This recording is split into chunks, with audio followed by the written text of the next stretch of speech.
Hey everybody, how's it going? Hope you're having a lovely day. So there's a rumor going around about this new iPhone that uses USB-C, that if you use a cable that has not had the kiss of approval from Tim Cook, that you will not have the charging speed or the data transfer speed that you would if you used a Tim Cook approved cable. Even if you were to use a cable from a reputable vendor, if it didn't have little MiFi, whatever inside of it, it just wouldn't work the way it's supposed to. And this is something that I don't care about for two reasons. A, I don't use an iPhone, and B, no, let's just be real, nobody really cares. If you take a look at my YouTube channel over the past 11 years, and then you look at Apple's stock price over the past 11 years, I don't think anybody really cares. I've been going over design flaws and anti-consumer practices from this company for a very long time, and it's 110% obvious, and I will fully admit it, that nobody cares. If nobody else cares, and I don't use an iPhone, then why would I care? So the first thing to understand when we discuss this is that this is, at this point in time, a rumor. It is not fully confirmed, but let's go through it. So it says Apple's iPhone 15 series will officially only support USB-C accessories that have been certified by Apple's own made-for-iPhone MiFi. MiFi? MiFi? I like MiFi better. Program, potentially limiting the functionality of accessories not approved by Apple, an established leaker has now claimed. Since being introduced in 2012, first-party and MiFi certified Lightning ports and connectors have connected a small integrated circuit that confirms the authenticity of the parts involved in the connection. Non-MiFi certified third-party charging cables, for example, do not feature this chip, often leading to this accessory is not supported warnings on connected Apple devices. Now, I can understand some sort of argument being made that Apple is doing everything they can to ensure that you are using an authentic, genuine charger versus a non-authentic charger. One of the things that was the case with iPhones, more so than with a lot of Android phones at the time, is that it was very easy to kill this thing called a TriStar chip that did communication with the device to the point where, again, I've sold thousands of these things at this point, and we've done many, many repairs on it. This is an IC made by NXP that is most often killed when you use a knockoff charger or a charger that's not the original or a cable that's not the original. It happens with, this is something that any phone can die of. If you send enough ripple voltage into a phone, even if it's an Android, you will kill it. But anybody who fixes phones for a living will tell you that this is a very, very common issue, specifically when it comes to iPhones, especially when it comes to the older ones. And it's just something that, especially with the older 1608 that was in the iPhone 5 and 5C, it's a very, very common issue. So at least when you're talking about an iPhone, which is genetically weak, it makes sense to have a system in place where you'll know if you're using something other than the OEM charger. But that is a completely different world than limiting transfer speed because you're not using a cable that was certified by them. And somebody asked in this article, if I were to use a USB-C cable that came from, let's say, Belkin and was high-end, but just wasn't MiFi certified or whatever, why should I have a slower transfer speed because of that? So that Apple can make money, would be the answer. Apple is widely expected to switch out the Lightning port for USB-C on iPhone 15 models, and earlier this month, a rumor out of China suggested that the replacement USB-C port would continue to have a Lightning-like authentication chip, despite USB-C ports on Apple's iPads having no such chip. In a tweet posted on Tuesday, Shrimp Apple Pro appeared to corroborate the rumor by claiming that USB-C with MiFi is happening, and that Foxconn is already mass-producing accessories like earpods and cables that conform to the Apple certification. The authenticator chip is there to encourage consumers to buy genuine iPhone peripherals, while Apple receives a commission or MiFi certified accessories, and the MiFi program makes it easier to expose counterfeit and potentially dangerous accessories.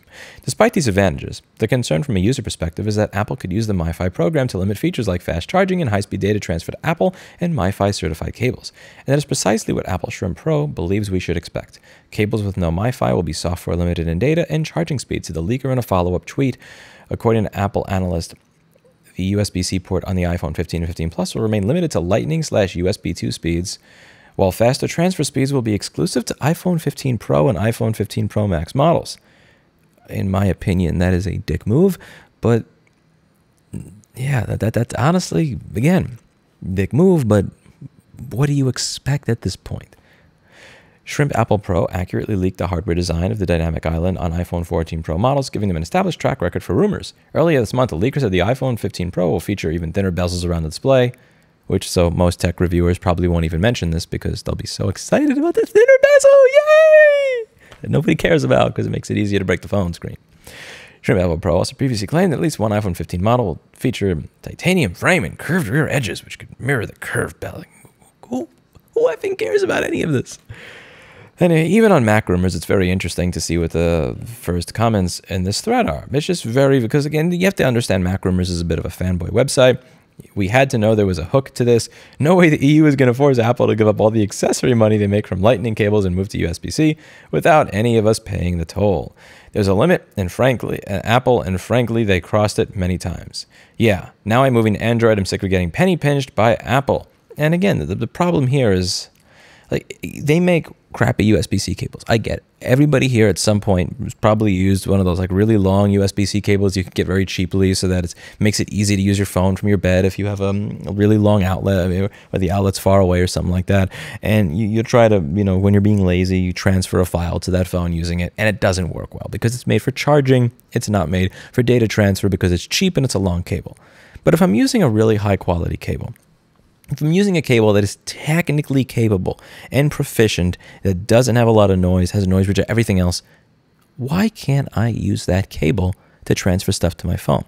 Why are you artificially limiting the speed at which I can transfer stuff to my phone simply because it doesn't have your effing chip in it there to tell the phone, you're allowed to get full transfer speed now? This is just another piece of, you don't really own your device. I get to say what you get to use with your device. I get to say the performance that you're going to get with your device unless you go through me. And again, as I said, nobody cares. Truly. So why should I? The only reason I'm commenting on this is because I've gotten at least 30 emails about this in the past day. I don't use an iPhone, so I don't care. My phone doesn't care what type of USB-C cable I attach to it. If I attach a garbage one, the only thing that's going to limit the transfer speed to my phone or connecting and disconnecting over and over again is the crappy cable that I bought.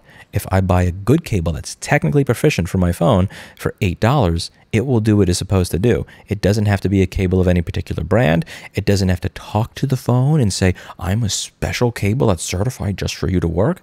It just works because that's the way things are supposed to be. And the weird thing here for me is not that we're at a point where a company would try to do this.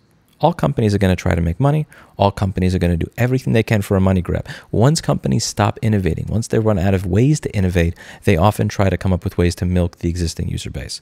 What surprises me the most is that we will read comments on news articles and forums and everywhere from people who will defend this. They will say that there's nothing wrong with it. They'll say that it's great.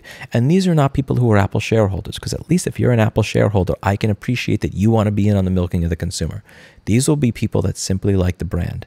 And this is not something that I was used to 15 years ago. It's not something that I really saw much when I was a kid. It's not something that my parents or grandparents really said happened very much, but it's something very, very unique to what's been going on in the past 7 to 10 years, where people will simp for brands in a way that I've just never seen before. Yeah, I'm not surprised by this. But further, I'm not going to be surprised when I see people defending it either. It's sad, but it is what it is. I don't pretend to have any effect on this. Again, you look at the subscribership from 2012 to the present.